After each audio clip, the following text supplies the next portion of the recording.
Got it.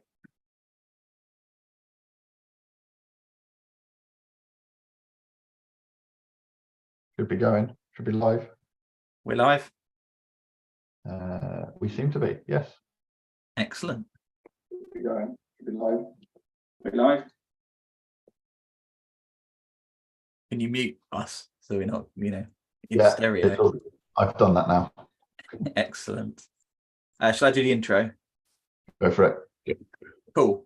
So welcome to another Friday teaming session with Armakuni. So following on from our last one, we're going to continue or restart the Conway's Game of Life kata, taking one change from our retrospective. In the last video, we've decided instead of using a ping pong method, we are going to go with a more traditional mobbing or ensemble method of programming. So we're going to have one driver, one navigator, and in this video, we just have one advisor sitting at the back. And we will use a timer. So we'll do, what do you reckon, everyone? 10 minutes or 5 minutes for switching? I think 10 minutes for today. 10? Yeah. Okay. So when we make a start, I'll set a 7-minute timer. When the 10 minutes are up, the navigator will become the driver. The driver will go into the advisor position, and the advisor will go into the navigator position. Did I get that right? I think so. Anyway, so as with last time, we're going to do some nice strict TDD. We wanted to start again because I think we felt that we missed some steps last time in the initial testing, so we might change up how we're testing this. We'll have those discussions once we get into looking at the code. Does anyone want to be our first driver? Sure, I'll go. Okay, so if we put John in the driving seat, we'll have Tom as our navigator, and I'll sit as an advisor for this 10 minutes. Do you want to explain those three roles? Yes. Sorry, I forgot to explain those three roles. So, 3 roles. So we've got the driver. The driver in this way of working is the person with the hands on the keyboard typing the basically instructions of the navigator. Okay, so the navigator is telling the driver what to write at any point. The driver shouldn't be taking full control and just writing in silence. That should never happen. That happened a little bit last time, and that's why we wanted to move to this method this time. And then the advisor is there to sit and watch over and think and give advice, and that be there for discussions with the navigator, who is basically the person who's aiming the driver in the right direction with the code that's being written. Is that good? Cool. Okay. So John, you're in the driving seat. Tom, you're navigating.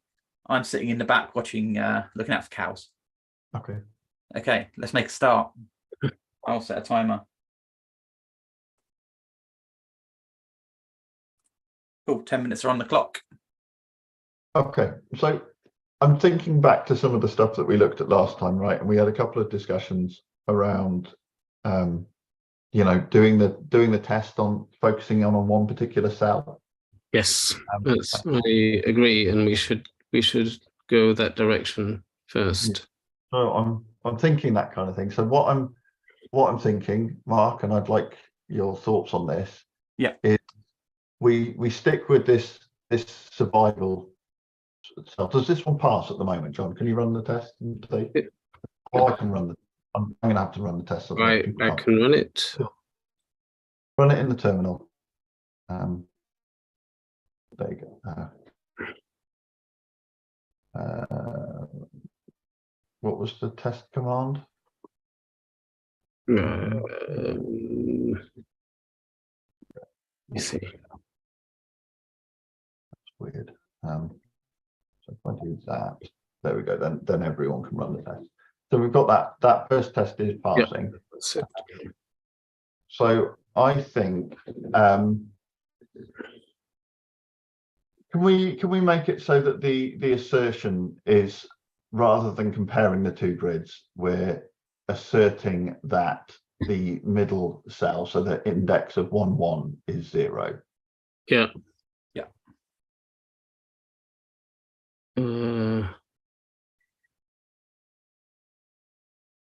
So we are comparing.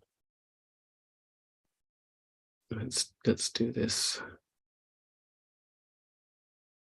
Well, let's write a new test. No, what are we testing? I think just. Oh, do you want to modify this one? No, actually, let's write a new test because let's write the title a bit better. So let's say the test as being let's keep that, but make the test as being test update returns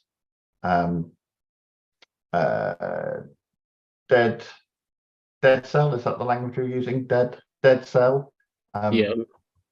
Or dead cell when all neighbors are dead. There's a little bit of a caveat here because the cell is already dead, right? But let's go for something like that. And then if you grab the grid as you had before. This we probably don't need this because this was used as a comparison. It's okay. I think just keep it. We want to call g.update. We do, but we need the grid. Yeah. Now, given that, I just want to double check this. Given this test, the test above already passes, and we're writing what is essentially the same test. Do we want to, before we start running this test, go? I think we talked about it at the end of last week. Go back and do a like an exception, basically saying, "Please implement me so that this test fails." Let's do that. Let's wind back. Good shout, Mark. So can we go back to the grid, the implementation, John? Yeah. Oh, right. Okay. Can we go to the update? Get rid of the code. Yeah. This should return what was in the old grid simply. No, let's just make it throw a not implemented error or raise it. Oh, okay, fine.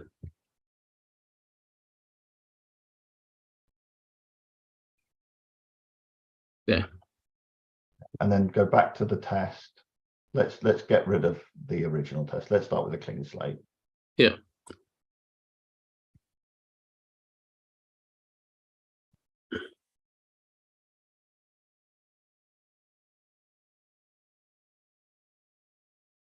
So actual grid. I think I've lost my follow. I'm going to try. Oh, there we go.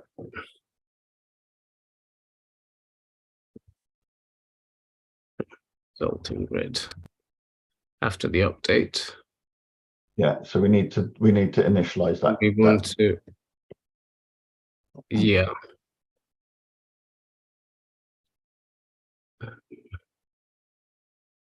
We go for the 0, 0, 0, 1 again.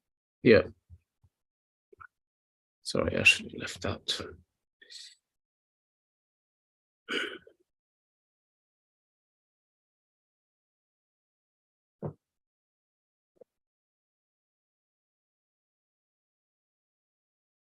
No, so now what we want to do is just assert that the grid, so that middle cell, so we don't need to compare. We can just do an assert here.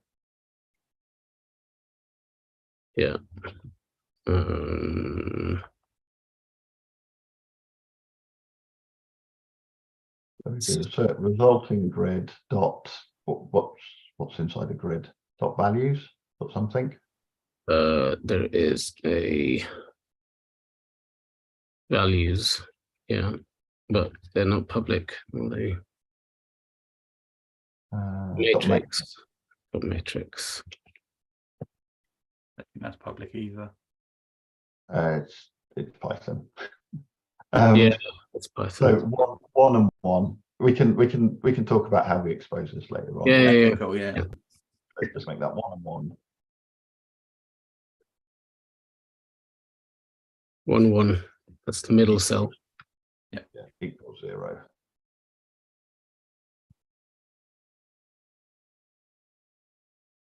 brilliant. So if we run those tests, do we Shouldn't we get our start with a 1 in the central?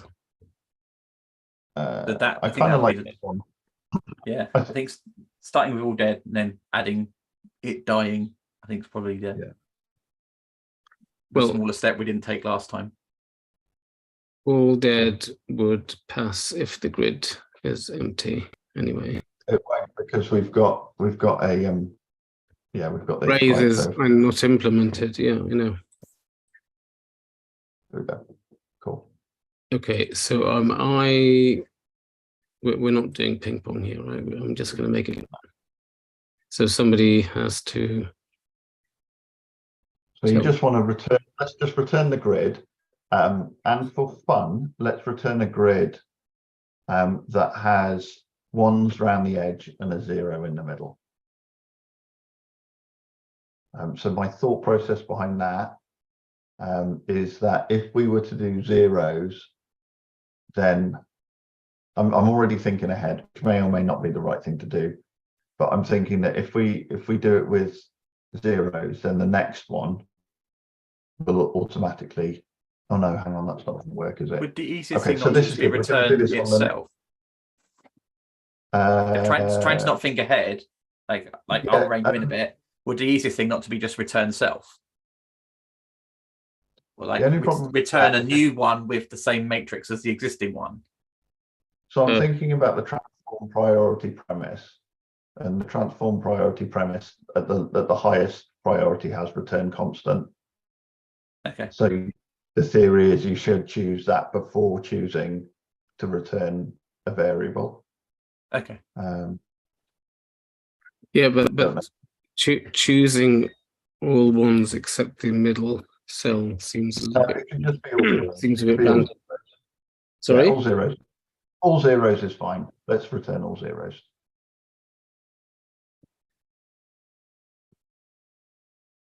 In fact, so can I just thinking ahead to the next step before we do this? Just want a discussion around this, Tom. If we do this and return all 0s rather than returning what we got, it means the next test we write, which would probably be a 1 in the middle, expecting it to be a 0, would then pass. Whereas, so that's not the next. We have to write a failing test, right? So the next one has to be making that cell into a 1. Okay, so that cell needs to stay right. Okay, cool. That makes sense. Right. Yeah. But to make this one pass, so to make this the minimal effort pass, we don't need to return a 3x3 grid, right? We only need to return a 2x2 grid. Yeah, true. Can we return it, please, Mark? John. that's true. Well, it occurred to me that maybe we should just write a function that returns 1 or 0 rather than a grid. Focus on Because that. we're looking at the grid at the moment, aren't we? The test already looks at the grid. Yeah, I'm thinking we should have started with a test that just calls a function and returns 1 or 0. But yeah, I think I prefer to do it from an outside in, because as soon as we're looking at doing one function, then we're just starting to focus the logic on one cell rather than like game of life behavior. Okay. Can we just for this bit, can we just make that a 2x2 grid in there? So just get rid of the bottom row and get rid of the rightmost column, or any column. Why 2x2 big grid? Because that's all that's needed to make the test pass, right? Because all we need is that 1 cell to exist. Our first 10 minutes are up, so it's okay. So I think if we run this test and see if it goes green, and then, or this seems like a good point to swap round. Yeah, it does pass. So who's the new roles, Mark? So I move into Navigator. You move into Driver, and John moves into Advisor. So I will reset 10 minutes. Okay. Everyone out the car, back in their seats, seatbelts on.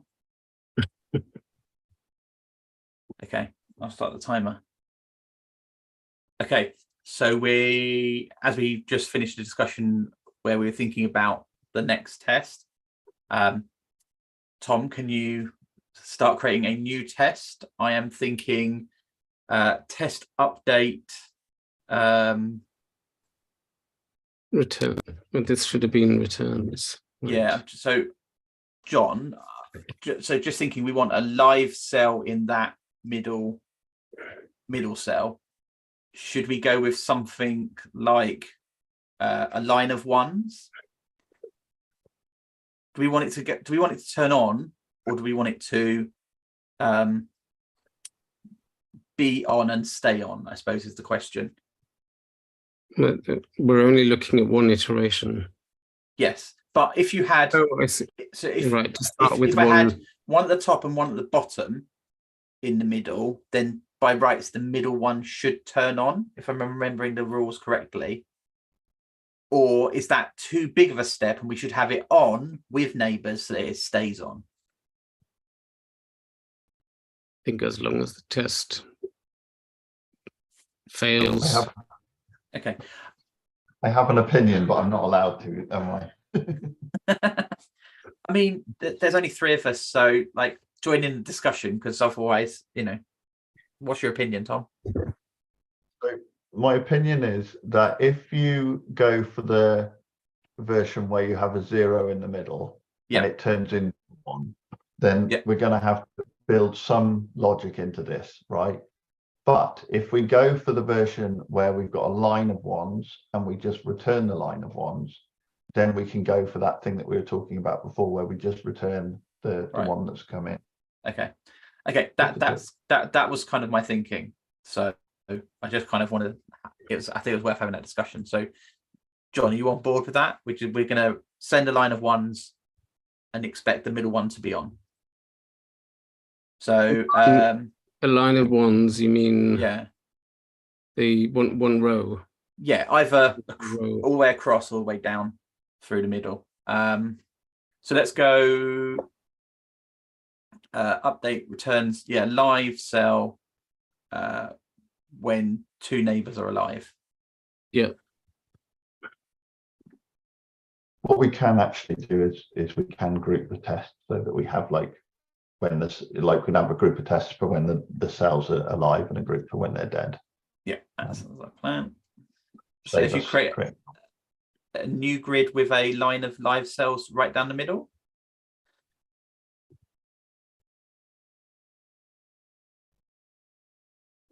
Yeah. To run that, we're going to get our failure. Empty suite, that's not the right test. Let's run it again. There we go. I've got one failure. I don't know if you can see that. Right. But it's on the and so we got expected 1, got 0. Yeah, cool. Yeah. Okay. So, and then, yeah, as we discussed, if we go into the code, and instead of returning the new grid, we return the given grid. Well, that needs to be work. It needs to be wrapped inside a new grid still, I think. Right, yeah. Because yeah. Yay. Awesome.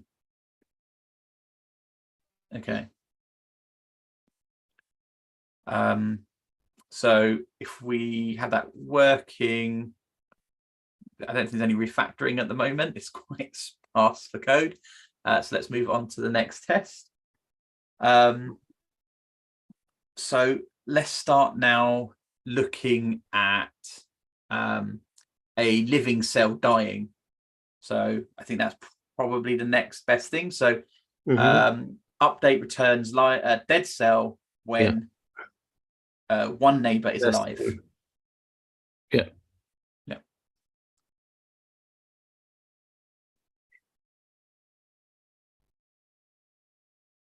Cool. I'll let you pick top or bottom, Tom. I'll give you some control over your hands. I'm doing the copying and pasting thing, which is obviously creates a world of possibility for errors, but we watch the test fail to so it should be 0, not 1. Yeah, there you go. That's why we watch the test fail. Oh yeah. Everyone's been bitten forgetting to watch the test fail. Okay. So So I would suggest that what can we do? So can we look at the code?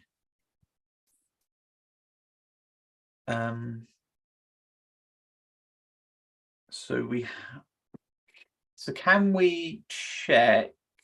I suppose the easiest thing we could do is if the bottom one's turned on, we can either check the whole grid and say, if the grid looks exactly like this, then return one living one in the middle, or return self, in fact. Else we return an empty one. I think I'm kind of feeling the return the empty one would be a better way of doing it. So to be nice and the simplest thing to read for now, let's check the whole grid. What do you reckon, John? I don't think. Why do you want to check the whole grid? You can check one cell. Okay, just check the bottom cell then. Yeah. Just that one cell. Yeah. So if the bottom cell is 0, bottom middle cell. Yeah. oh no, it's 1. Sorry. So it would be what? Hang on. Row 2. Okay, row 2. Yeah, 1 equals 1. Equals 1. Then we're going to return that. Yeah. Else we're going to return a whole, fresh, empty grid. Well, we can just going back to what you were doing previously. We can do a grid of 2 by 2. Oh yeah. Okay.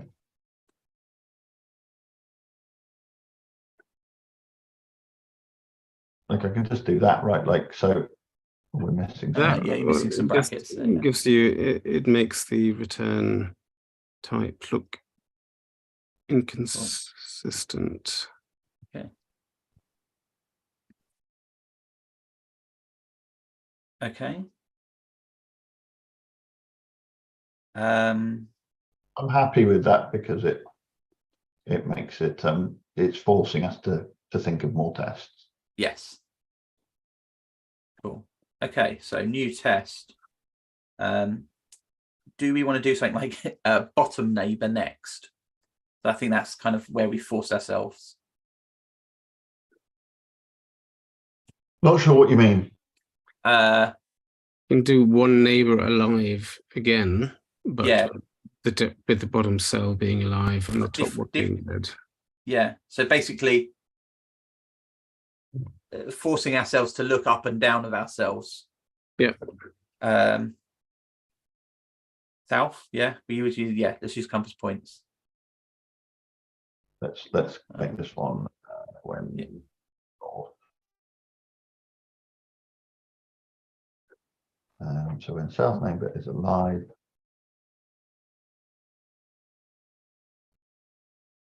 we're just going to move this one from here down to here. Yeah, same. Everything's the same. We've got some weirdness going on with the indentation.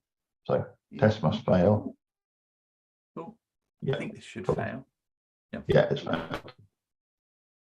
So with the expected 0 got a 1. So excellent. So if we go back to the code.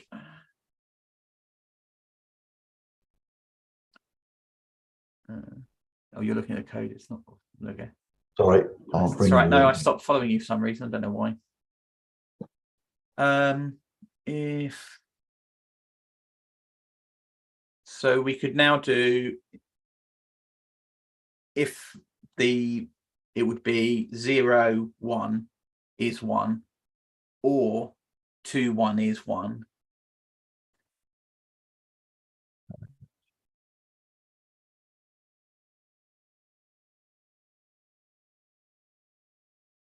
Yeah, 0, 1. Yeah, 0, 1 should be. No, that's not right. Oh no, it's not. Row 0, 1. 0.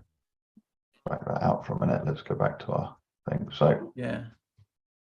So that's there, and what we're expecting is the live cell to die So this is backwards. So Yeah, I- sorry. So I Cool. invert that. Say 4. So I've inverted it for now. Let's see Okay. if that's enough to make, and then maybe we can make it prettier. There we go. So it's because we've got that. So because we're returning the 0, 0 if it's not equal to 1 or not Yeah. equal to 1. That was it.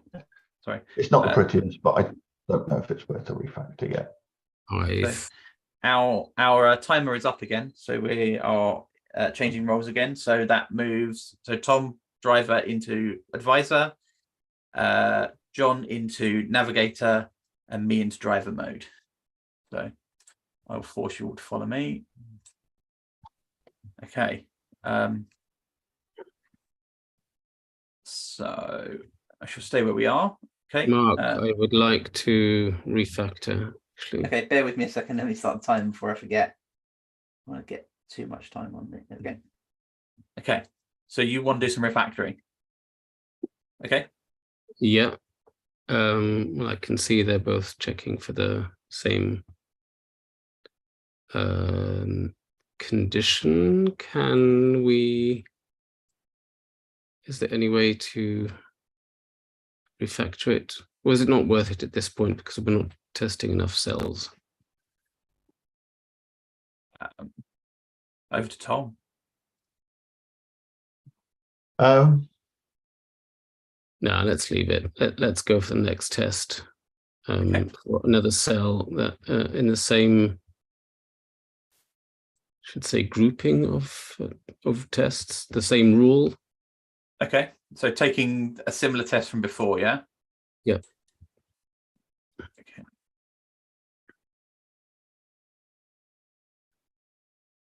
Just for amusing facts, we have 3 viewers at the moment. Do we? Hello. Hello, 3 viewers, yeah. Why did copy paste not work there? There we go. No, it did.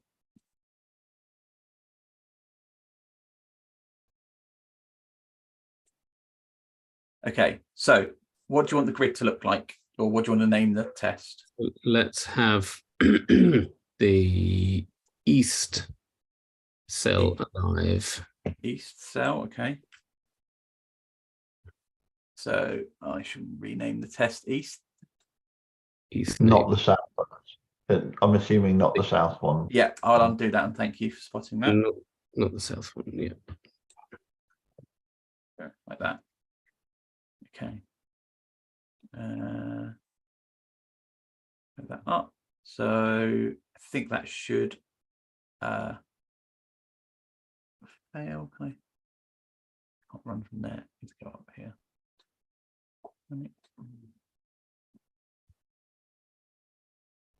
That pass. Oh, that passed, did it? Hang on. Yeah. It passed because it's checking. Okay. So should we? Oops, I've been thrown out. Even thrown out. Okay.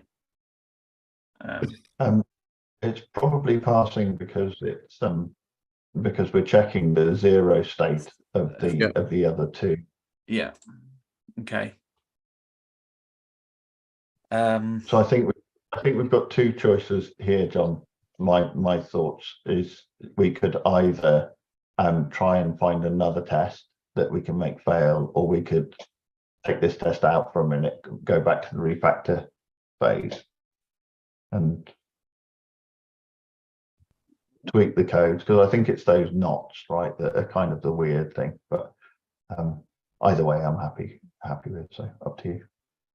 No, so what would the test need to look like for it to fail at the moment? Implementation, please, Mike. what was that? Sorry. The implementation. Oh, the implementation. Sorry. Yep. What we got there, we're saying that's not equal to 1, or that's not equal to 1, then we're returning an empty grid. So at the moment they're both equal to 0. That's the problem. Yeah.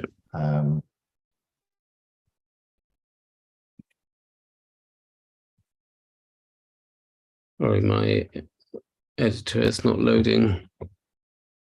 Okay. You, Oh, you can see the Zoom share, John, if it's not working. Yeah.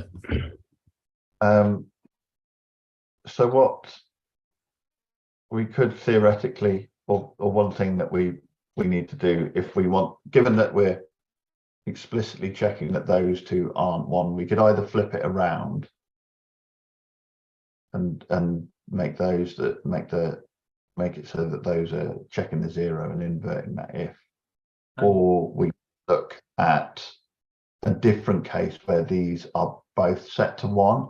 So we could go to like a 3 rule, for example, bearing in mind we haven't finished this 2 rule, but we could go to the 3 rule and say, well, hang on, if those two are set, we could do the it'd be the staying alive one. We've got the staying alive I think one. we've got the staying alive one already. Can I ask this? Does Python support exclusive OR? I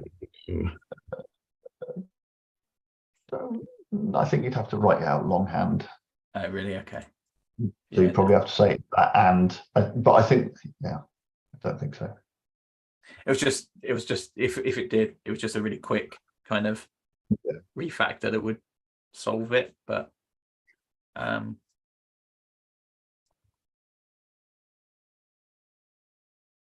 mean, I'd be tempted to say, look at one of the 3 states where you have those 2 set, but then you also set another one and it's a different state then. But John, it's your call. Yeah, I think we've taken a wrong turn somewhere, and I think we should have taken a different approach to this. Well, as the navigator, you can choose what to do. So we can either push forwards, or if you want to roll back, that's fine. Well, let's carry on with this method, and maybe next time try a different route. Okay. I mean, that's what it's about. No, every time we do this, we could choose a slightly different route and see what works. So let's. What's a test that will fail if we have? It's already. If it bring a cell to life if there are 3 neighbors. We could do it. Would it the other way round work? So we've done down. I know I'm not meant to be joining in. So a line down. What about going to a line across now? Yeah, I like that. Yeah, I think that should feel right. Okay. Hang on, but you need to change the assertion, right? Because in that case, yeah, and I need to change the test name. So update cell returns live cell. Yeah. I suppose I'm kind of really driving. Can I suggest we do go with 2 horizontal neighbors are alive? Okay. Yeah. I think as the driver, you are free to do make these kind of choices. Yeah. I think John's free to tell you to stop, but okay, cool. We should tell you what to do, and you should be interpreting that as code. Like that. So we've got okay, let's see, does the test fail this time? It did fail. Okay. Oh, it did. My screen to. Yeah. There we go. Right, I'm just running them all so that you can see them on my screen. Oh. Okay. Cool. Okay. So, John, what am I doing next? Okay, go to the implementation. Yep. Saying we're expecting it to return 1 for that cell, and it's already got a 1 in it. So we want to check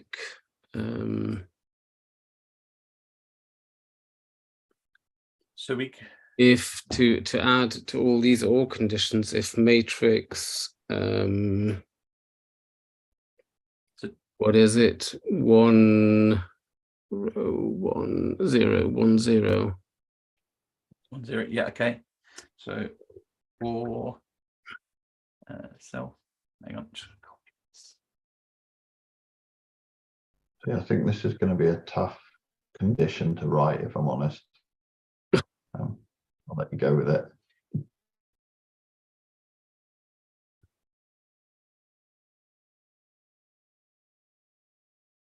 Well, we want to write it out before we refactor, right? What was it? 1 0. Okay.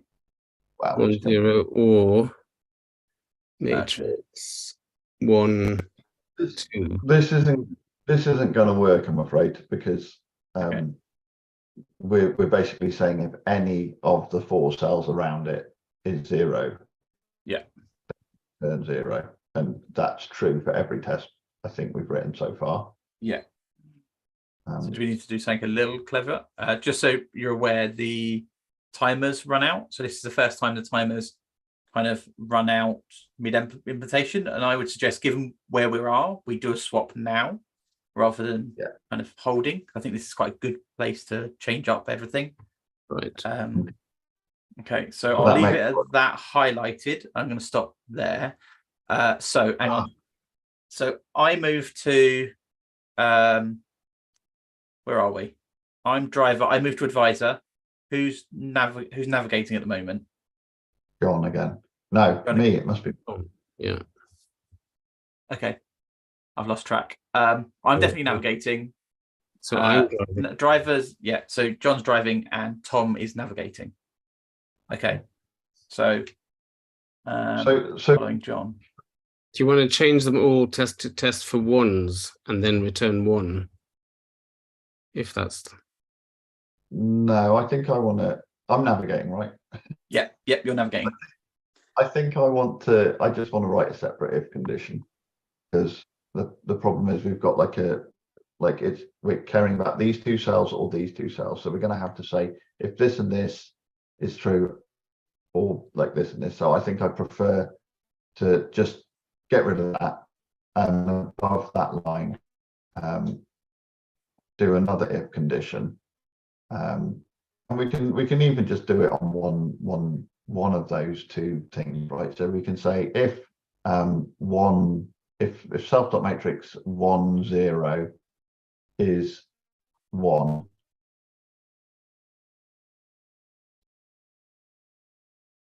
so if that's equal to 1,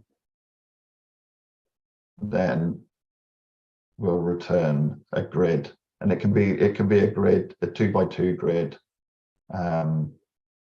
It doesn't really matter what's in there so long as the bottom right is 1. oops. Sorry, it reacts quite slowly, so Jumping around on my screen as well. Cool. So that should be enough, I think, to run the tests. so that's testing only the one on that side. Yeah. Cool. So we have the test passing. I'm just going to run the whole. Just like to run the whole lot just to prove we haven't broken anything.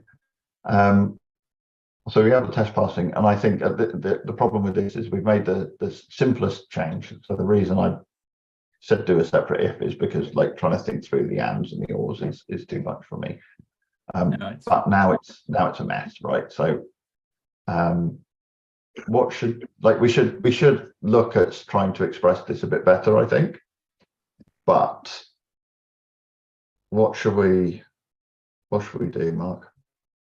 No, who's driving? John's driving. John's driving. I'm advising. Yeah. Sorry. Yes. So what should we do, Mark? So I'm wondering. So we're not big fans of magic numbers. So should we move to creating some constants first, just some really simple stuff to give us kind of, dead and alive, basically, in the code, rather than expressing 1 and 0, because we're using it everywhere. So let's do that as a very simple pull. Ones.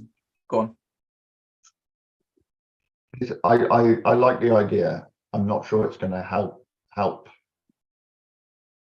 I'd like to sort out the structure of these ifs quickly first, Okay. and then maybe do that before we do them. So okay. So at the moment,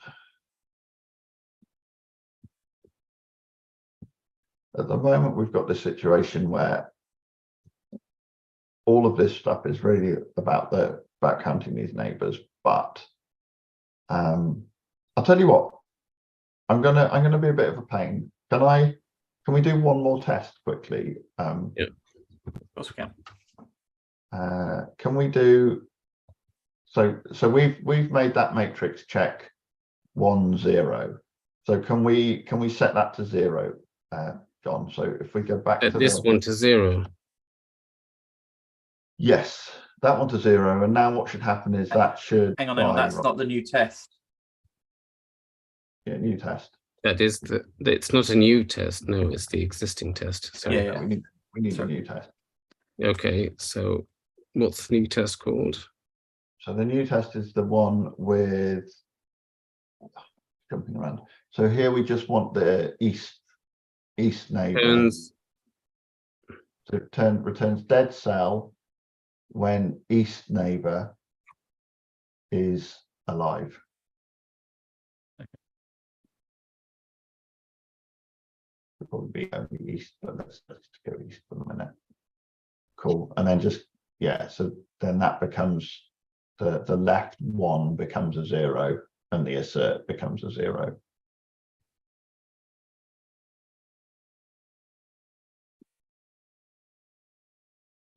Cool. Yeah, which is a variation on returns dead cell when there's only one neighbor. Yeah, but so this is another special case of the one we've got up there. Yeah. So yeah, we should think of grouping these tests or having parameterized tests. I think so. Yeah, but let's get this to the point. So why is that just passed? Sorry, that was wrong. It's not the east neighbor. It should be the west neighbor. We only check the west. So that one should be 1. The one you're on now. Sorry, I took over navigating. I'll shut up. No, I'm happy with that advice. Then that becomes west. Yeah. Is that what you wanted? Yes, please. I should do a lunch on compass points. You don't need me. You could just use ChatGPT. Cool. So now if we go back to the implementation. Yeah. And this just forces us to, on line 17 now, this forces us to look at the other one as well. So I want to say, let's say or. So if you do self matrix 1 0 equals 1, so or 2 0. No, sorry, 1 1 2. 1 2, yeah, correct. Cool. 1 2. Yeah, and then run that. That should be green, please. No. Why is that? What? Does it have to be an and? Hang on a minute. No, we're expecting it to return 0. This is testing that it returns. Yes, sorry. So pop back. Sorry, that wasn't or at all. Ignore that. Should be and. Yeah, it should be and. No, undo. So this is not the case we're doing. Yeah. So what we're going to do is we're going to flip it on its head, right? So instead of it being 1 0 equals 1, make that into 2 1 2. So just change the 0 to a 2. That's going to force us to look at the other cell, I think. Does that work? Brilliant. Okay, now we go and write the final test of this set, and I think that will give us a pattern to start to refactor. So if we go back to the test. Now do the one that we just did a minute ago. So just the east. Change this. No, Yeah. new test. No, duplicate the test. New test.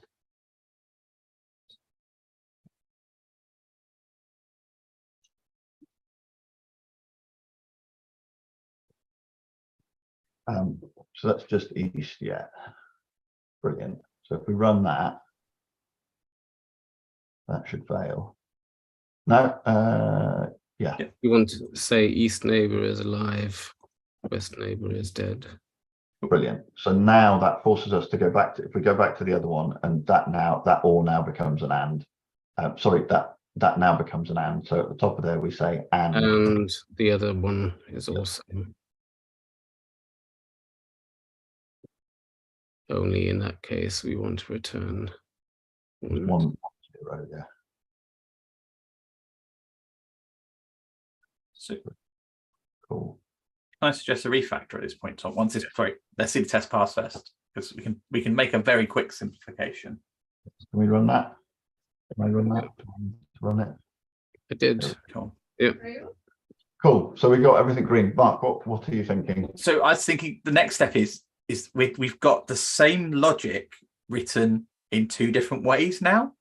Yeah. And the and is much easier to read. So like my first step would be, let's just make them the same.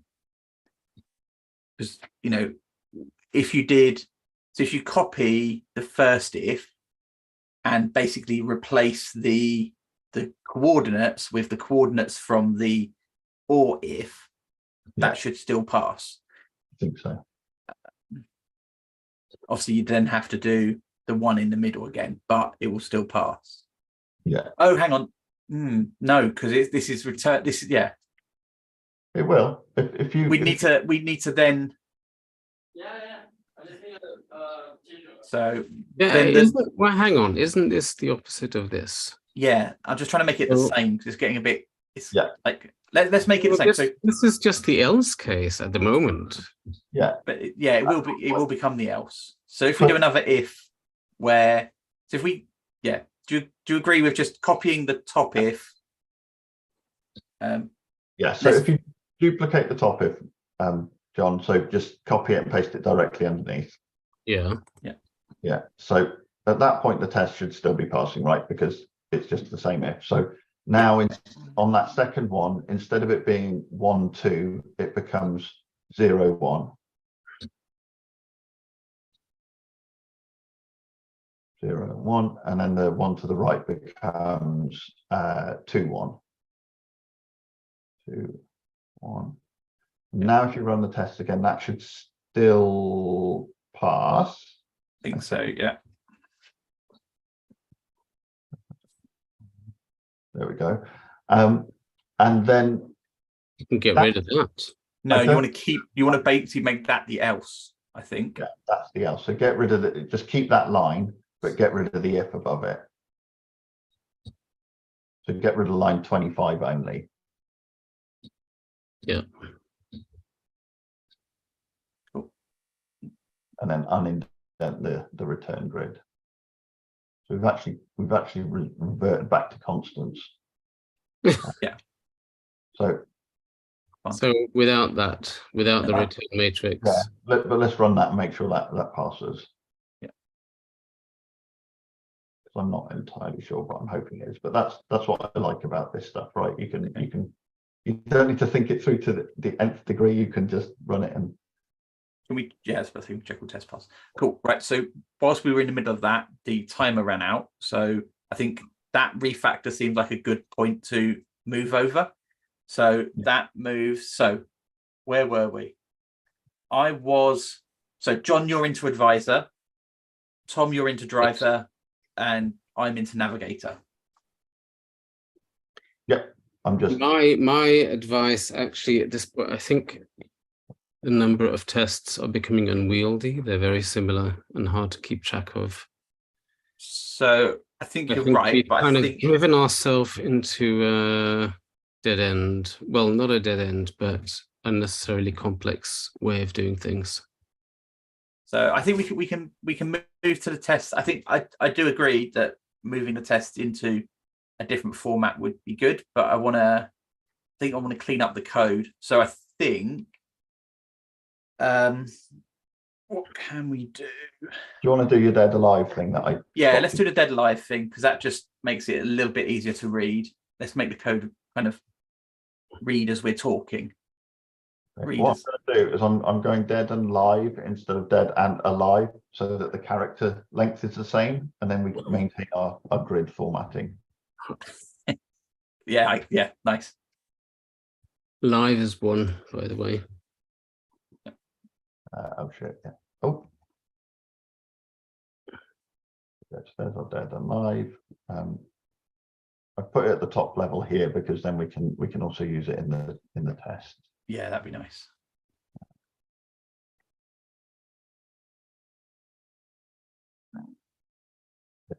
Dead. And then do you want to change the ones in the if as well? Oh yeah.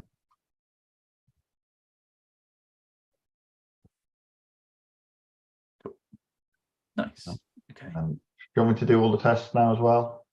Don't have to. Can do because that's no. So I better say it's safe, reasonably actually. straightforward. I think there's only zeros in. Yeah, I think this is. It's not quite safe because we. Oh yeah. Okay. Let's do that later because that is quite a big. I can do it. I can do. Okay. Go on. Let's see your. So I can do the deads. Deads are easy because only zeros in here are that. What's happening? There we go. So I go dead. Oh, this is interesting. I seem to have lost control of the keyboard. Is that because? No idea. Is this something Code With Me related? Probably. No, never come across it. It's totally lagged, right? It's typing it. Yeah. But, Yeah. That's like, what happened to me. Yeah. Okay. Bear with me 1 second. I'm just gonna. Oh, I can see. I've got more than you've got on your own screen at the moment, Tom. I've got the whole word dead. Okay. Oh, there you go. It's there. We've got the dead in. We need to import that. That's fine. Import dead. And then the lives is a bit more tricky because the used here. So I can use lives with a space in front of them. Mm. Yeah. There's a few missing, but that's okay. So I can say space live. It's always good to see someone's kind of JetBrains foo or whatever IDE foo. Yeah. How they tackle things like this. When it's got there's probably better ways to do this, to be honest. But this is my limit is multiple cursors. Okay, so we've got some deads and alives. Okay, I'm happy with that. One thing that just popped into my head that we did talk about last time, but we never actually made the commitment to do it this time, right? Is that we probably should be doing commits along the way. Okay. Next time. We'll discuss that in the retro. Yeah. Cool. So everything's nicely done. Okay. And then I think the next thing is if we can clean up that if. This one. Yeah. So I'm trying to think how cleanly to do it. We've got it's the same thing, isn't it? Yeah. It's not the same thing. So I suppose what we could do as a starter would be. So I'm trying to avoid I mean, the easiest way to do it at this point would be to start looking at counting. Yeah. Or so I've got two things in my mind, John. So I've either got we make some kind of function that would be something like north south alive and east west alive, and just move those and have kind of if north south alive or east west alive. But I think we have maxed out on all the tests for this.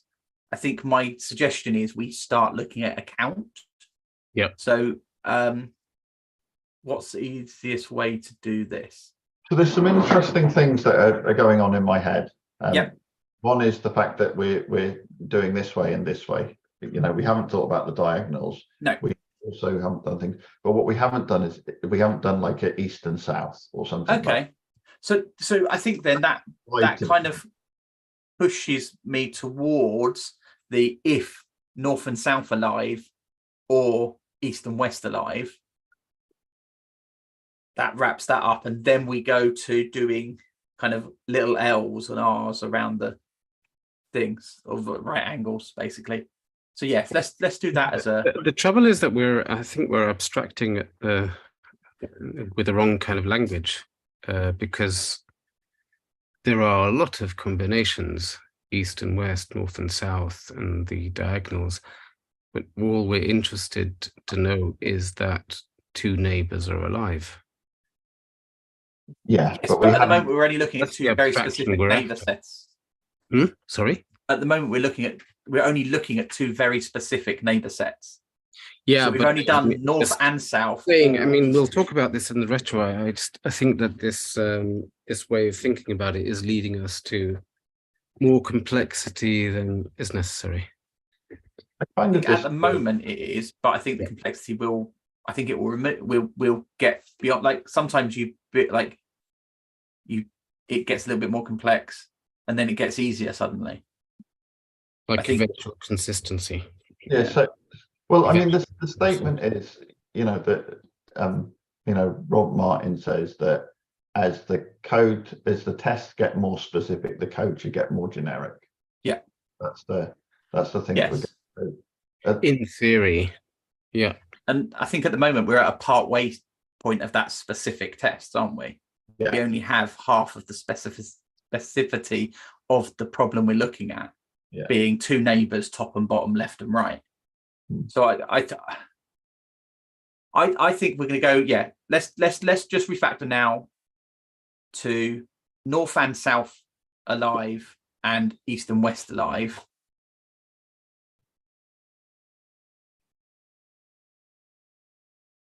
Yeah. Oh, nice. I like the just pulling them out. Cool. And then if you run that should be fine. And you just want to combine the two, right? Yeah, just to make it a little bit smaller. Right. And I should now be able to just get rid of that. Cool. Cool. And just for my thing, is the first, so 1, 2 is, hang on, no, that's the wrong way round. So where you've got north and south, that's actually east and west because you're on the same horizontal line. There we go. North, south.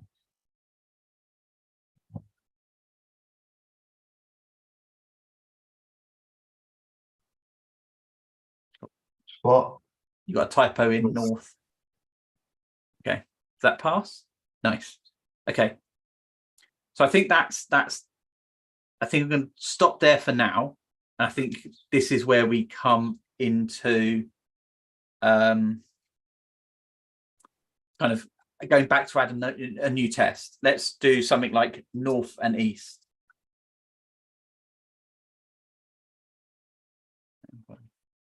Got a nice idea how we can start typing up these tests, but I'll say okay, cool.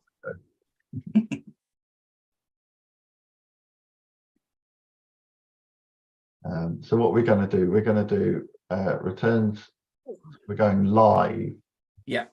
When we're on like a 90-degree angle. Yeah. So north and east, probably the first one. We can go round the clock. North, sorry, not.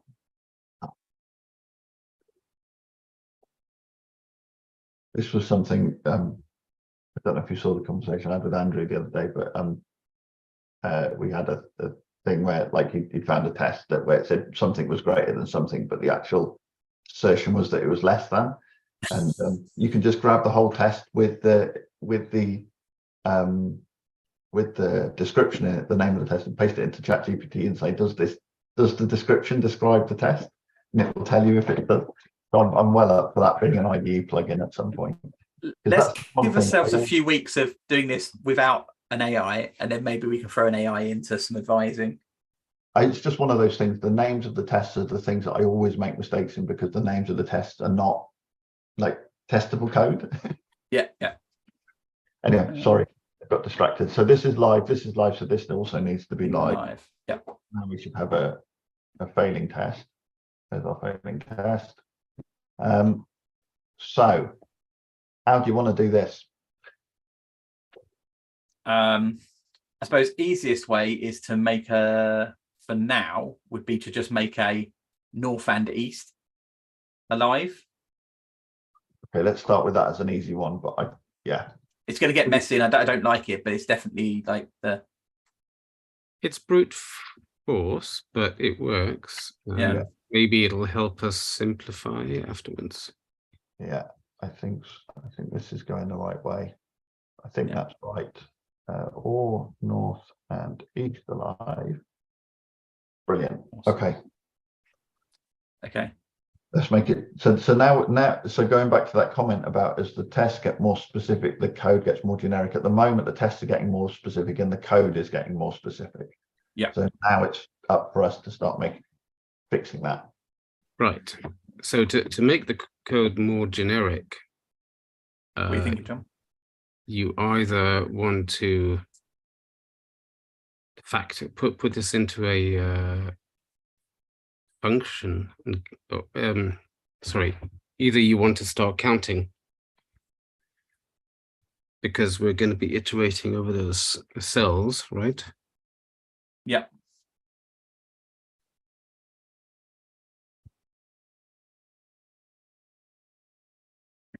So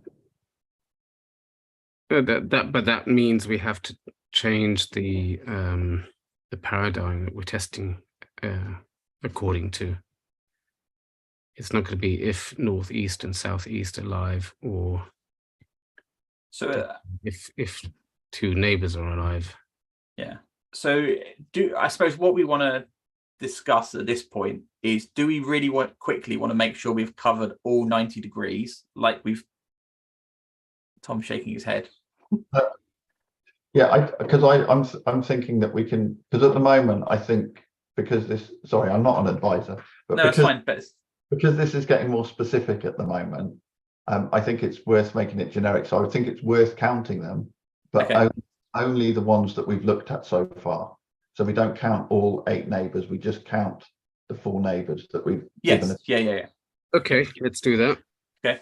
But we need to give the function a name, right? And it has to be, it can't be something like if northeast alive and northwest alive and north. I don't think we need could we do something like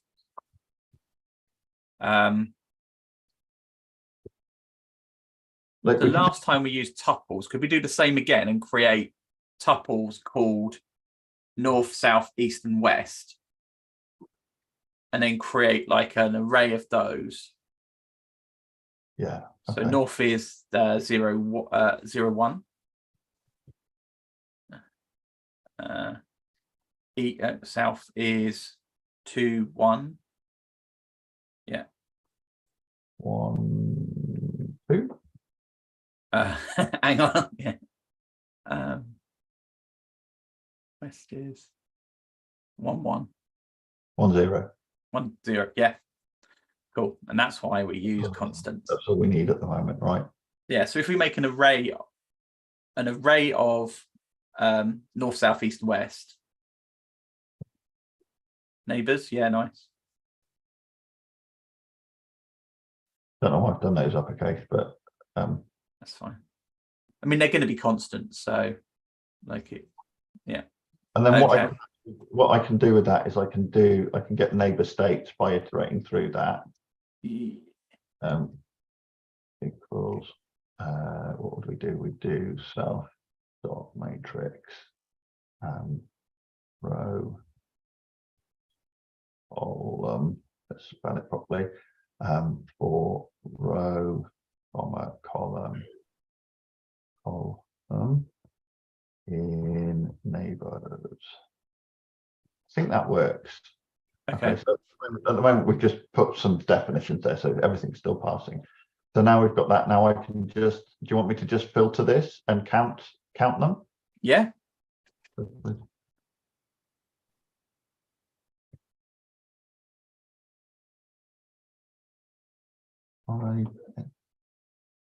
Enable, let's do number of n equals what should we do? Neighbor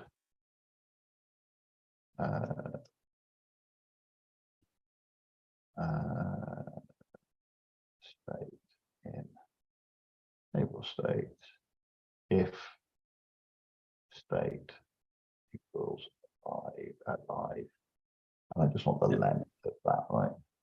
Yep. So cool. Theoretically, if we just make this say if that is exactly 2. Yep. Yeah.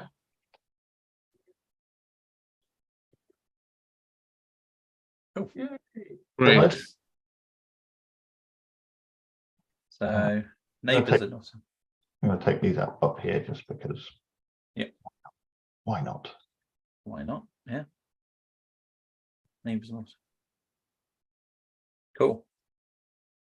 I think I might stop.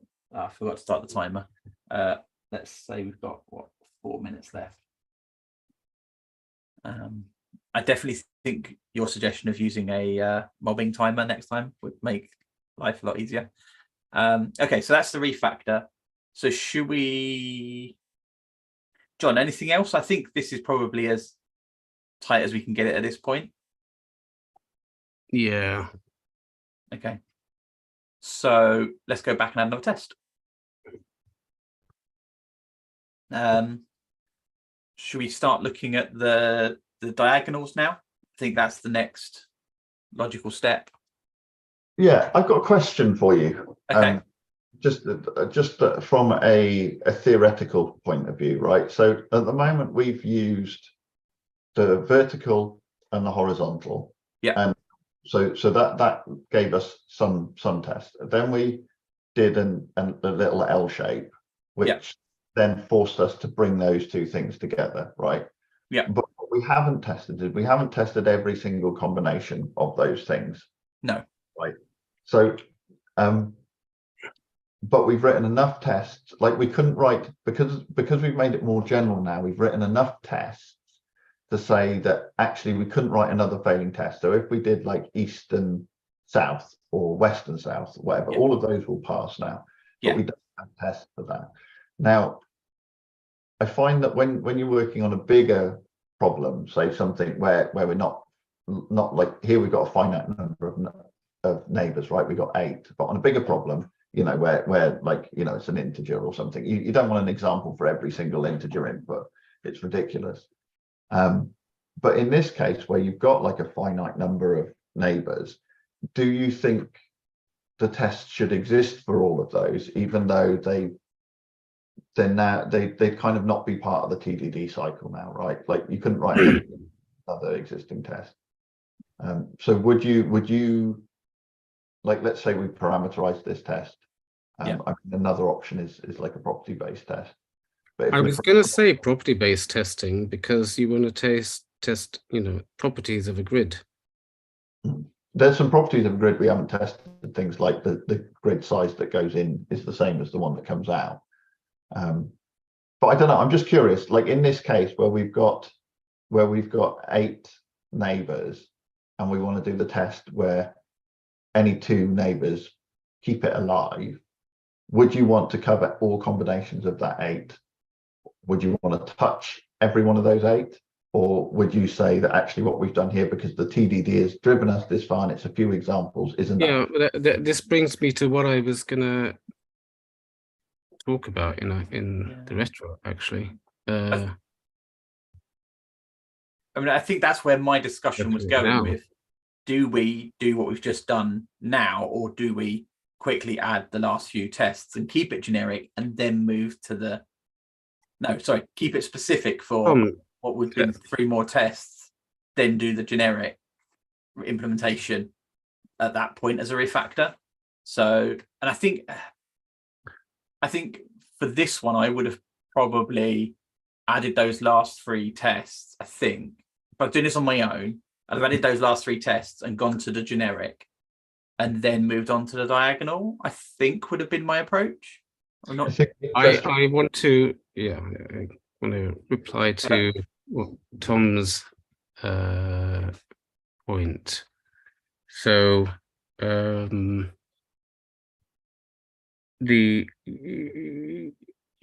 believe that there should be a test covering every possible variation of the cells, of course. But because we're not testing at the right abstraction level, we are going to end up with way too many tests to deal with. So we should be, having, thinking about counting separately from acting on the rules of the game. So we could have a test that counts for counting neighbors. So and it does all the variations of neighbors, but it just counts neighbors. And the other test checks that the rules of the game are applied in the correct cases. So you suggest we extract a cell class that has its state and the number of live neighbors? Yeah. Well, yeah, it could do the counting. Well, I suppose one thing, talking to John's point about we've got too many tests. There's nothing stopping us deleting these tests later. So, because actually, like, if we think like really far ahead, okay, at the moment we've got a grid of 3 and 3, and we've done north, south, east, west, and we're about to do the diagonal points. Okay, and that works for now. That gives us this system working. But at some point, we have to go beyond just north, south, east, west. Okay, we have to be able to deal with a bigger grid system, and then do north of a position, south of a position, and so on and so forth. So what we could do is keep these tests for now, because they get us part of the way there. And then later, when we have the same test on a bigger grid, these tests could disappear, because these tests just got us to where we are. Like, they've got us to the point where we've understood we want to think about the north, south, east, and west of the central position, because we're always working on the central position. And then the next set of tests are going to get us to the fact that we also want to look at north, south, southeast. But that's what I mean about the abstraction. It's not the abstraction level; it's the wrong abstraction. And north, I think it's wrong. Directions. We don't care about the directions when we're thinking about the game. I don't disagree with John, but I don't feel that it needs like a pessimistic point of view. Like, we don't need to look at this and be like, oh, we've done it wrong. What we've done is we've pushed forwards enough. I think one of the things that I think when you talk about test-driven development, is that it's test-driven design. People have said that maybe it should have been called test-driven design, and I think that's the key thing. What happens when you write the tests dictate or guide you in the design that you should make. So you have like heuristics that suggest that maybe the design needs to change. So I think one of the examples is exactly like you say, John. If we're having too many tests, then maybe that's a heuristic, a suggestion that we now need to break. That's right. No, I'm not saying this is a bad thing. This is a good thing that's happened. And every time we do this kata, we might come to slightly different conclusions and different ways of doing it. But I think that, I think that your suggestion that it's the wrong abstraction, I don't think it's the wrong abstraction. I think it's like, it's raising the question, should we start to separate the abstraction at this point? And I think we can, or we can go a little bit further, but I think naturally we are. We could, but at this point, we're going to get, if we carry on writing tests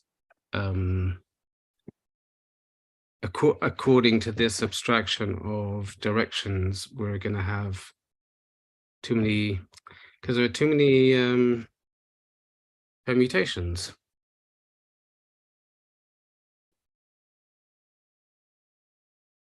Yeah, I'm inclined to agree in this situation that it might be time It's to just, start. you know, it's no big deal to either backtrack or say, you know, this is good enough for this. I don't think we need to backtrack. I think it's simple refactoring. Like at this point, we could extract. Yeah, we could refactor. Yeah. How are we doing on the time? Because I know I think this is an interesting thing, right? Because the time has stopped for a minute while we've had a discussion, but I think that's I don't think that's a bad thing. No. So where are we, Mark? So the timer ran out during that discussion, so we are at a point of rotation of roles. So I believe I was navigating and Tom, you were driving. Okay. So that moves Tom into the assistant position, me into the driving position, and John into the navigating position. And given the time we've got, I think this may be our last rotation, so our last 10 minutes. So I shall get the timer ready. Force everyone to follow me. Okay, right. So John, John, you're navigating at this point. So so what do you want me to show you first of all, and then I'll start the timer. I think show me the tests and okay, and I'm going to start the timer now. We should just continue, you know, a little longer in the same vein. Okay. And see where it leads. So we've done north and east. We can do north and west, right? So I think that would pass as well. So anything we add now on diagonal? North, south, east, west. Right. So start a diagonal. Yeah. Okay. So north and northeast. Sorry, north, east, and southwest. I think your northeast one was an interesting choice because if you go 2 diagonals, you're introducing 2 new cells. Whereas if maybe there's sense in just adding 1 at a time. I just thought maybe this would already pass. Okay, north and northeast. So excellent. Oh, that's down dead. And this one's now live. Yeah. And the middle should be live still. It should be live. There's some indentation issues, Mark. Yeah, cool, thank you. I think it's the other way around. I think the deck. Oh yeah. Cool. The tree as well. And the grid. And the grid.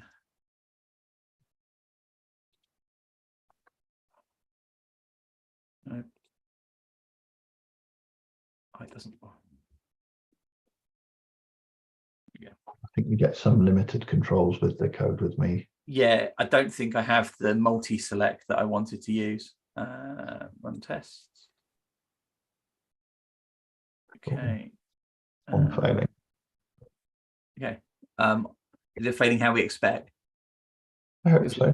The one that wrote. Okay. Yes, cool. Okay. Okay. So I'm assuming you want to go to the code, John? Okay. Yeah. Into the grid.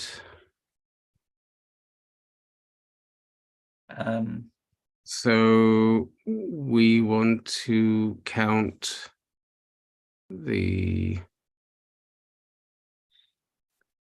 how are those defined? Are those so they're tuples at the top. Yeah. So let's do a northeast. Okay. Which would be 0, 2. 0, 2, yeah. Okay.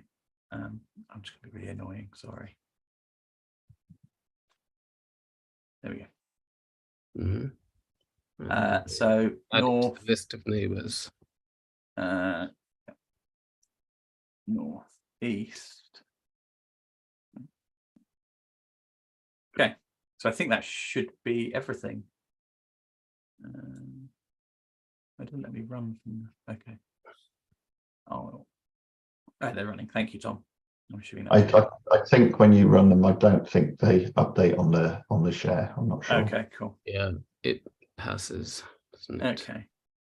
So let's go back to the grid, because I'm already thinking that, you know, if we carry down this route, we're gonna have to have all the different directions in there, right?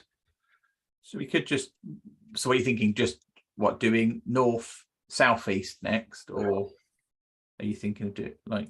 I'm thinking first about having a count neighbors, or just Oh, so a refactor first.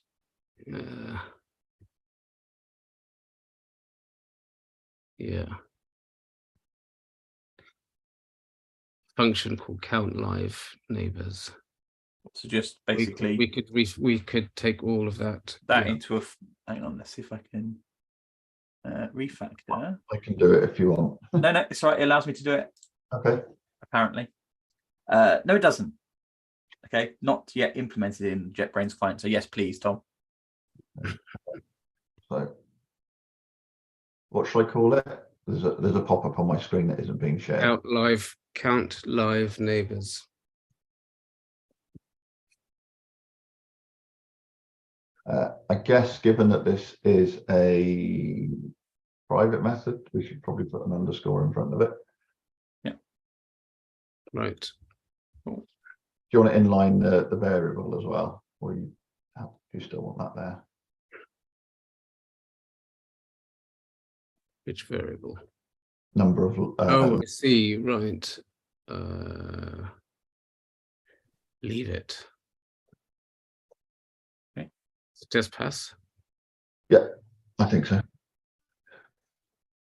Okay. What next?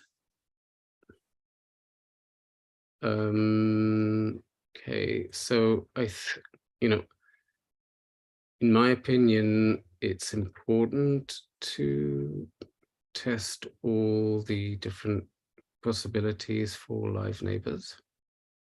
Okay. So another test. So yeah, but I think maybe we should consider parameterizing tests that we have. Okay.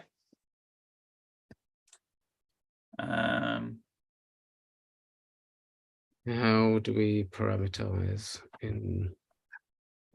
There is a way we could do it that's. How much time have we got? 3 minutes. We can go a bit over on this. Yeah, I mean, I've got a suggestion on how you could do it. But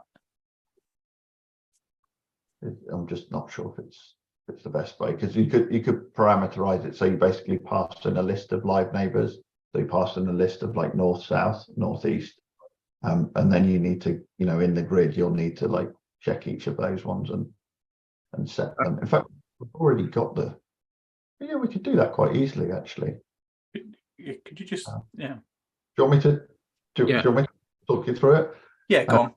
Let's just do a new like test that describes the property. Yeah. Underneath do def test live cell with 2 live neighbors stays alive, or live, yeah, whatever. Live cell with 2 live neighbors stays alive.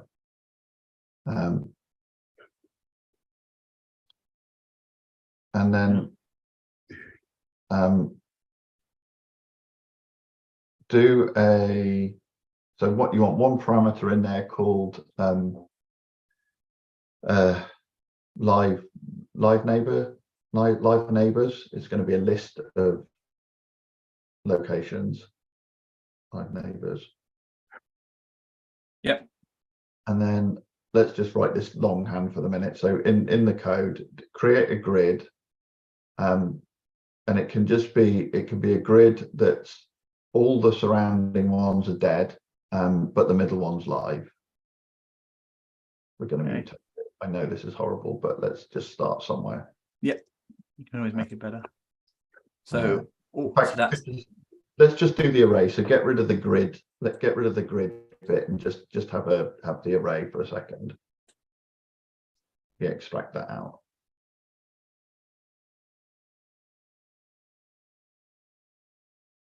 I know this should be doing Go with our naming conventions. So here now, what you want to do is loop over live neighbors. So in between those two before you set the grid. So before do row, comma, column in live neighbors. Yep. And what you want to do is do a row col equals live. I know this is a bit yucky, but let's just make it work first. Col equals live. So we're looping through each one and we're setting it. Don't need a colon on the end of it. Need a colon on the end, yeah. And then you can just do your assertion at the bottom. So we've now got the grid. You can do the update. You can do the assertion. Like that. Yeah. Hang on. Need to do that.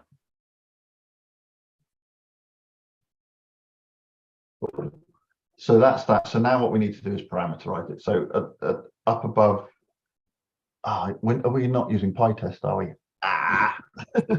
Wait, we aren't. Are we? I don't know. Hang on. Yeah. They've got unit test. Not using PyTest at all. Right.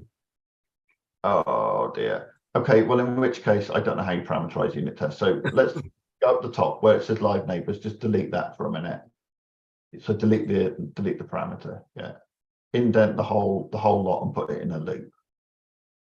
Right. Okay.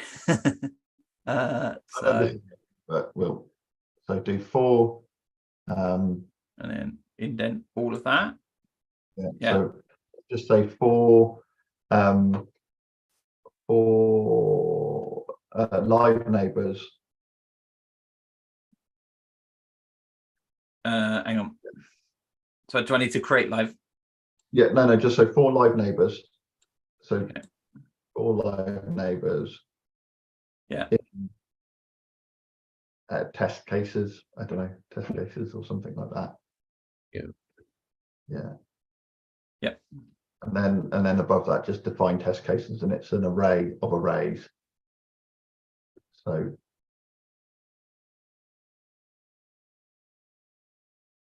equals and do an array. Yeah.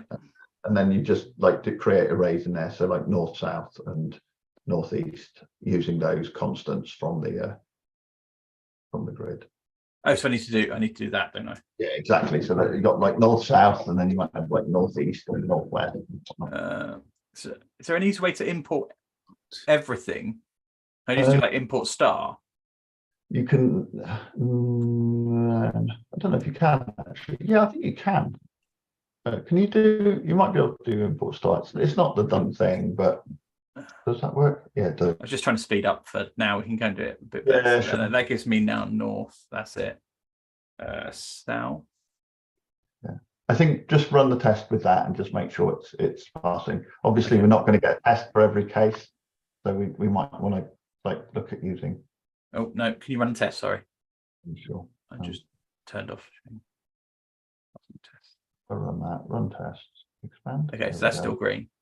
So it's still green. Which does it run that particular one? Yeah. So I mean, it's a bit yucky, right? Because if you use like PyTest parameterized tests, it would like under here it would show like a green for every one of the test cases. Okay. But I don't know. I'm sure unit test supports parameterized tests, but let's just make this work first. Okay. So east and west. Should we run tests each time, or just keep adding what we expect to pass? No, I mean let's just okay. We'll north and east. I mean, you could even iterate that, right? Like you could even go and get a list of all neighbors and then get all pairs of all possibilities. But so east and south.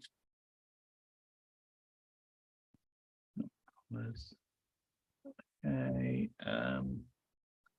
So south and west. And then we've also got that's south and west, and then west and north.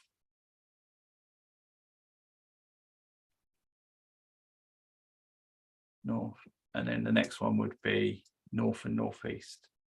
yeah. I think something I'd do as well is probably like if we just grabbed, if you don't mind, if I just grab this bit here. Yep. You'd say we would extract that out and call it like create grid with live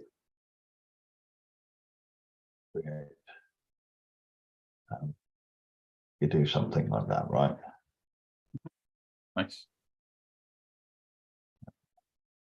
Okay, so run that test. I might have broken it then. Did that work? Oh no, it's yeah. So it's a bit it's a little bit yucky just because we haven't got nice tools of the test framework, but I think it's a good way to go, isn't it? Yeah, I mean, you can see what the rest would look like, and it then becomes very easy to now add the next test because it's just one new line in here, which would be northeast south, for instance, which actually probably would pass. Can't remember how we implement it. Yeah, it would pass, or it would be north southeast or something. But yeah, it means that now we can actually, should we go and delete the tests as a kind of demonstration of this kind of tidying up the test class, and then stop there for today, because that takes us to about 35 minutes past, and we can do our retrospective. Yeah. Okay. Do you want to leave them, or should we leave them for now? We can leave them. Yeah. So should we just run the retrospective then? Yeah, just before we do that, I have a quick question for you. Yeah. We have just taken a whole load of example tests that we painstakingly watched fail and then made pass. Yes. Right. We've now refactored them into a parameterized test, and they've just passed. Yeah. And we've assumed that we've done it right. We've done a good job. Yeah. How do you feel about that? Like, do you trust that test that we've just written replaces all of those other tests? I'm not entirely confident. So what would you do to become confident?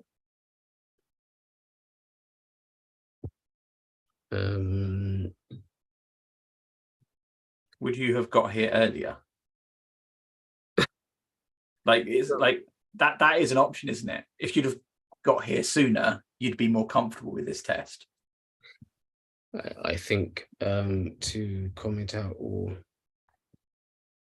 delete the code and add each case individually. Again. We'll get it to pass. Yeah, with the by commenting out by uncommenting the relevant code, make each case pass maybe. So can I put a suggestion forward? Hmm. Are we currently in what I would describe as demonstration mode? Like this is the way I would probably run this kata if I was using it as a demonstration. Like I would like if I'm demonstrating the first steps of TDD, like create a test. I think I wouldn't do it with this. No, and I would, but I think I'm in that mode. I think we might all be in that mode of we're demonstrating it. Whereas actually, we probably, if we weren't in that mode and that way of thinking, we probably would have gone to the parameterized test, or possibly even straight away, because we know what we do. Like we know what we're doing. Like, we know we're going to test all of the scenarios, and then we're going to move on and like test another thing. So I wonder if actually part of what's holding us back a bit or stopping us doing kind of things that would make our lives as easy as possible writing the test is we're in a mode where we're just showing TDD a bit, and actually maybe that's what we need to remove next time. We just need to go, okay, that is how we could do it, but question ourselves, can we make these tests neater from the beginning? Can we make the test easier to write? So Does that make sense? Absolutely, and I would run this kata by, in hindsight, I would run this kata by focusing only on the rules of the game and mocking the count neighbors, so that you would only have to do tests for 4 cases. I slightly disagree, and the reason I slightly disagree is because I don't differentiate between demoing TDD and how I do it normally. Like quite often I come across that argument, right? Like, oh, in TDD, we break it down to these tiniest little steps, but because I know what I'm doing, I can skip ahead a bit. I can do this. I refuse. Like, I don't do that. So I'm not suggesting the skipping ahead bit. Okay. I'm not suggesting that I would skip tests. I'm suggesting that I might have, because I know that my implementation is going to revolve around kind of this iterating through lots of small steps. I might have started with I might consider starting with parameterized test. I think, in all honesty, I don't know. I would do this.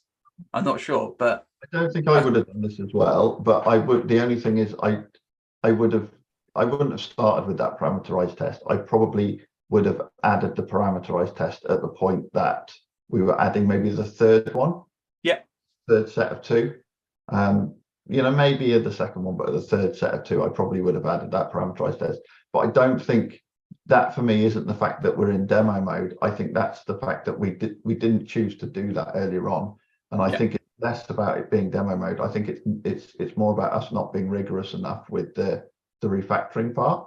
Okay, yeah, that's a good argument. Yeah, I think we should have called it out a bit earlier on, basically, and made that. Yeah, but it's also a very good lesson in which abstraction you choose leads you to a different result in your programming in the code.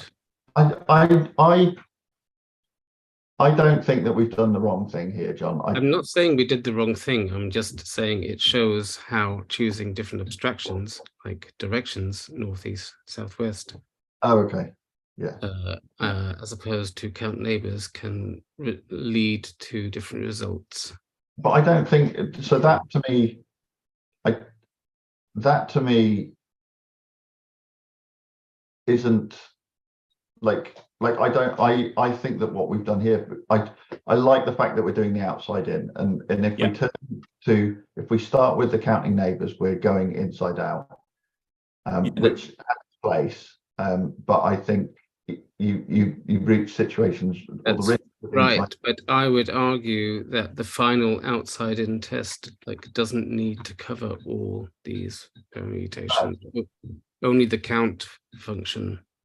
No, but the outside in test should drive the creation of the next level abstraction. You're right. So the outside in test just needs to contain an example of when. I would argue that I would get this far and then I would create the abstraction, because the beauty of this is that we've created enough of a testing base to safely refactor out that inner thing, like the next level of class in. So what I'd probably do here right now is, looking at this here, I could push this, I could take this number of neighbors, and in fact that's the only thing that we need, and I can push that down into a class. So I can create a cell class now, give it a number of neighbors, move that topic into it, and all the tests will still pass. Then start to focus on, start to migrate the tests to that class and focus in on that class. And then I think we'd have what you're talking about. But I would do that off the back of where we are now, not before. So you're saying it's a natural path to have started with this abstraction, and as we progress, we would probably think of it differently. I think at this point now, I think is the perfect point for that. That said, that's only if you're doing that strict outside-in approach. If you want to do it a different way, that's fine. But I like this approach because it creates a world where that the inner abstraction you're creating does fit the outer abstraction. Whereas if you do the inner one first and then you start thinking about how it's going to iterate over the grid and everything, you might go, oh damn, did that wrong. Sure, it's a good question, but I think that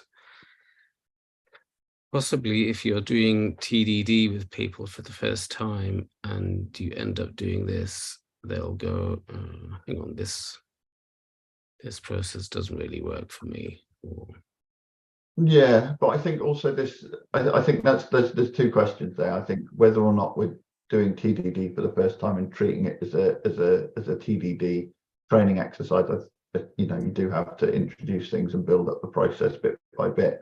But I think for me, I'm more interested on how you do this, how you do this in your daily work. Yeah, absolutely. It's very interesting to explore. Mark, did you have like we've already kind of slipped into reflecting, but did you want to structure a retro in any particular way? We have. We should. I think we should run a retro because I think we should. I like the fact that what came out of our discussion last time, I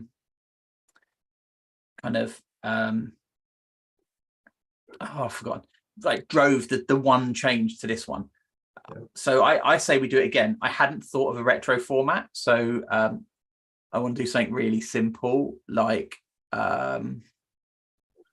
should we do stop, start, continue? Let's do that. Let's just things we think we should stop, things we think we should start, and things we should think we should continue. Yeah. There's a retro file. Awesome. Cool. So let's put 2 minutes on the clock. Is that enough time to write, or do you want a little bit longer? Yep. Okay. I'll do 3 minutes. I'll be nice. Okay. So there's 3 minutes on the clock. So start adding your stop, start, continues.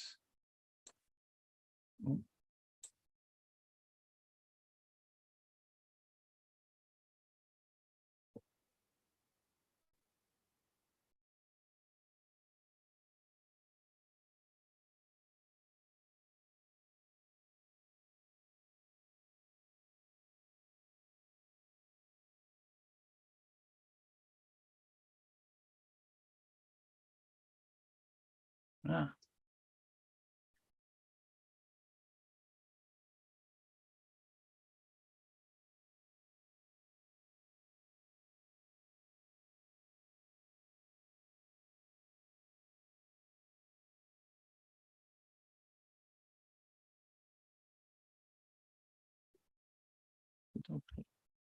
Yeah.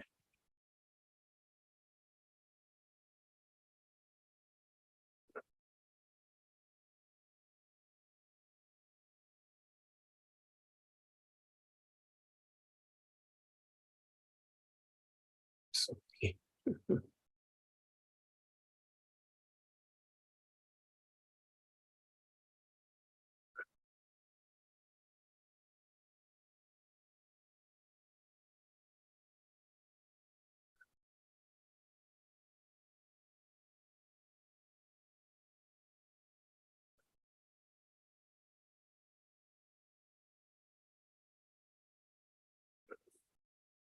Need some music here.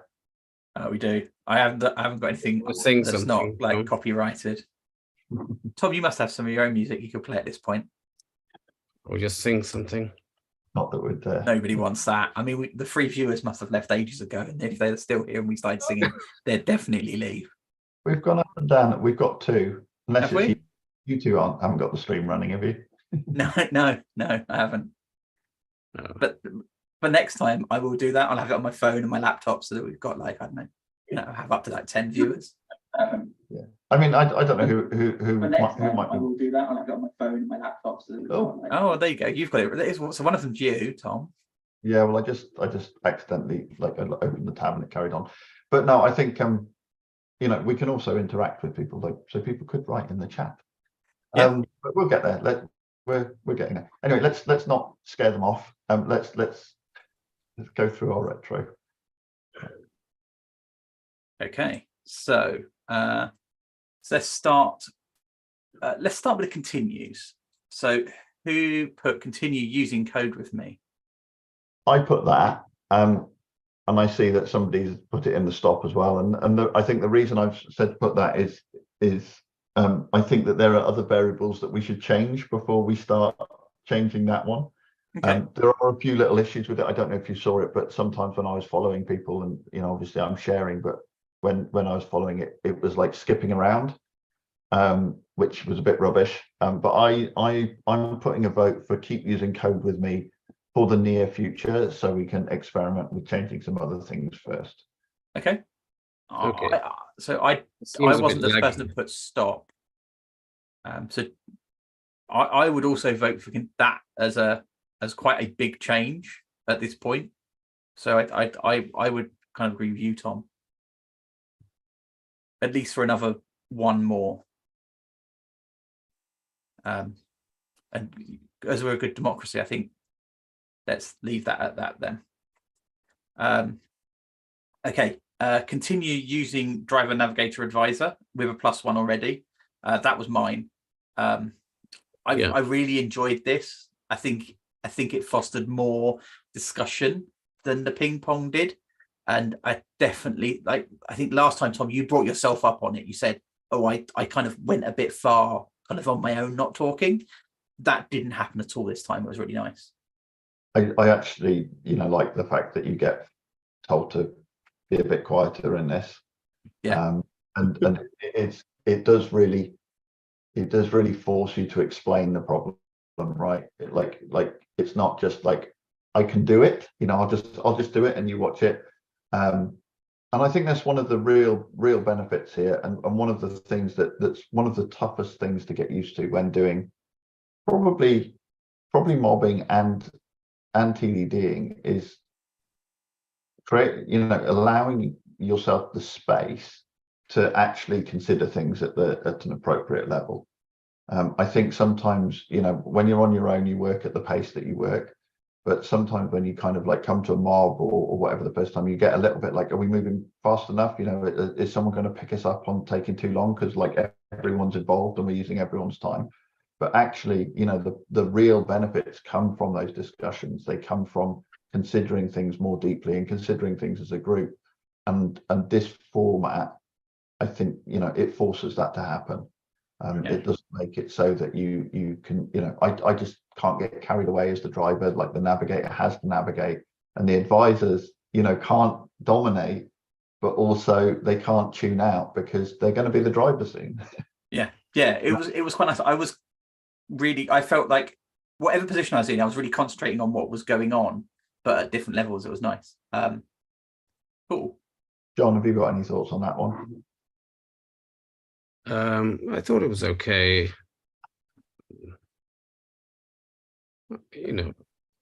I don't think we were very rigorous though about the roles. I'd have said the driver navigator relationship probably quite rigorous. Like the driver was doing a lot of what they were being told to do. There was definitely a navigational. The navigator and advisor are interchangeable. Was a little bit blurry, but maybe that's something we'll get better at next time. And it'll also be different. It'll be interesting if we get a 4 next time as well to see if there's a change in relationship. What happens if the advisor and the navigator are arguing? The navigator, but that's the point. The navigator is the only person that can tell the driver, what to do, right? So if there's conflict, the navigator can choose that. The problem is that the person they're conflicting with might be the navigator next and say, undo everything we've just done. But let's hope that all the conflict is healthy conflict, not unhealthy. But that it's healthy conflict. I think it comes down to a level of professionalism as well, doesn't it, at some point? Yeah, exactly. Cool. So looking at time, so I put in continue live streaming. I think this is a quick discussion, but fine. Everyone felt comfortable with this? There's a couple of little issues from the point of, do we continue live streaming? Yes. From the point of, like, I've had a warning on the screen the whole time saying that the stream isn't quite up to scratch. We've got a Zoom logo down the bottom. So maybe there's a world where we spend a bit of time looking at, using some better streaming technology. What's the warning? It's just saying that basically the bit rate's lower than what was designed. Oh, okay. Right. Yeah. Right. Probably the video is a bit more fuzzy than it should be. Yeah. Okay. So I'm going to put that in as an action. I think that's something we can just improve on in the background rather than as an actual kind of method of mobbing. It's more the stream. It's more the technology than the what we're looking for. But I think we should look at that. Sure. Okay. So I think we've discussed the stop using code with me. So let's go to the next one. So who put stop game of life, or at least carry on from where we left off next time? Yeah, I put that. I think there's a lot to learn from the kata. Obviously, it's the whole point of katas is you keep doing it and you explore different ideas and learn what you can learn from it through repetition. But in the interests of not becoming the same thing every time, I think either looking at a different task or carrying on from where we left off, because I think in both cases, in this one and the previous one, we sort of effectively reached the same point. I think John really wants to get to that bit where we're like distilling the rules down to so maybe that brings me to my point about, like, we should do it, but just skip straight to that point. Well, I think do it and show. I want to show people, and I would like to see how you feel about doing it like this. So how you can just test, just TDD the rules and fill in the rest of it later. So it's like it's not outside in, but you're focusing on the business rules. So say, imagine you've got the count neighbors done. That's figured out. You don't test that. So I think we've got a couple of different things we could try, right? We could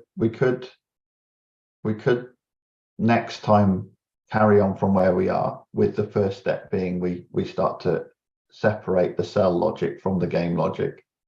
Another option is that we do what John's just said and lead it that way. We could also have a session where John demos to us what the way that he likes to do it. Yeah. I wonder if my vote would be for because I put in the start a new kata, but I wonder if we continue where we are this time. I think watching us start the same kata over and over again might get a little bit dull. I don't know, but I think like let's see where. I think we should, like, we've had a lot of discussion of where it would go next. I think next time seeing where it actually goes and what the code produces and what we do and how we create the next set of tests and things like that would be an interesting next step to carry on with. So I'd vote for continuing. Okay, I'm happy. I'm happy with continue next time and then radical shift the time after. Okay. Yeah. Okay.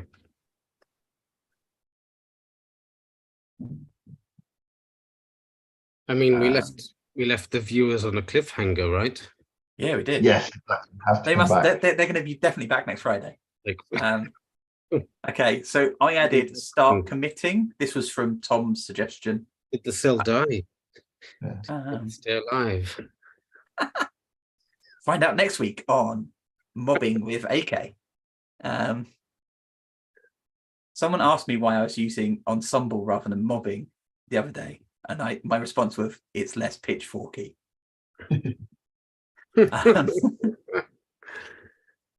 So how do we feel about adding the committing into the next round? Do we want to do that? Do we I think we should commit what we've done today, but do we want to go into commit every time the tests are passing or something? Yeah, I mean, we should probably work the way that we work, Okay. But I don't think it's critical. It's useful if we get into a tangle. It would be great to do a TCR session at some point. I was just about to say the same thing. I love doing that. I test, commit, revert. So basically you write the test and you write the implementation and then you run the test. And if the test passes, what you've written gets committed. And if you don't, it gets reverted. I've done it on my my own YouTube channel, and I have never spent more time laughing at myself than trying to do that, mainly because I had auto save turned on. So as I switched from the test file to the implementation file, the test file saved, run the test, and deleted everything over and over again. That was fun. It's really good fun. We should definitely add it in. I think adding a mob timer in would be really useful. So again, I think that's just a little small technical change. It just would make my life easier. I mean, as we get more fancy with the streaming technology, it'd be great if we could get that on the screen as well. But I think one step at a time. Yeah. Okay. We've discussed new kata. The only thing I'd say about the new kata is, let's do Game of Life next time, but let's assume that in the near future we will be doing a new kata. Think about what you might want to do. Yeah. If you have any katas, interesting katas. Again, to be really YouTuber-y, if you've got your favorite kata and you're watching us now, put it in the comments. Getting overloaded. It's when everyone creates new accounts so they can have their favorite kata but not look like this, them suggesting it. Just a joke. I suggest we not a joke about PHP. I just realized that we all started our life in PHP. I thought using PHP would be fun. Yeah, why not? Maybe that can be one for something coming Good up. old days. I mean, there must be a few AKs that were PHP developers in their life and started there. Yeah, we can get Billy, definitely. There's a few of us. So, Game of Life, but laser focused on rules. Yeah. Well, that was we talked about that. Okay, cool. I would like to look at that at some point. I don't know how, when, what format, but I would also like to see how John would like to present this as well. Maybe it's part of this session, maybe it's something we do separately. So yeah, I think it's an interesting thing. It's like doing the same thing but with a completely different approach, because there's so many approaches to TDD. And obviously, John thinks about it slightly differently to I do. There are different approaches to TDDing different kinds of problems. Yeah. I'm not. I believe in outside-in TDD. Okay. I really do. It's just that I don't know.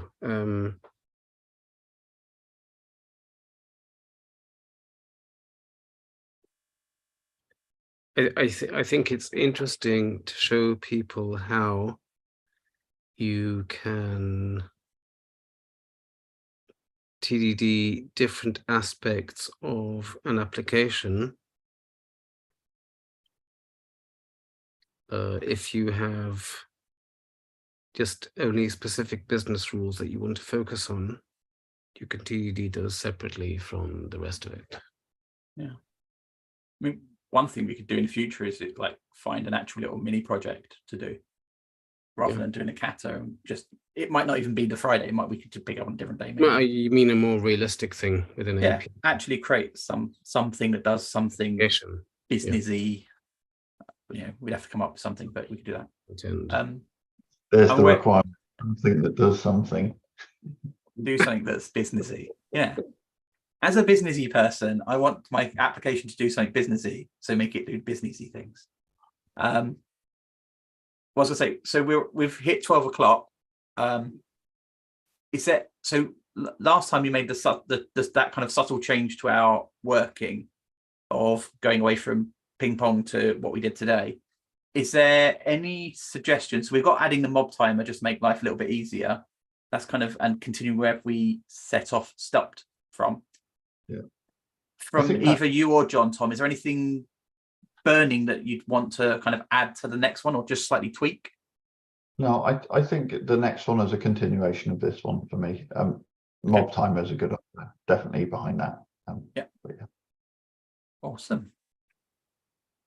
We Thank you didn't for your in the time. introduction. We didn't say anything about the problem we're trying to TDD. We just went straight into it.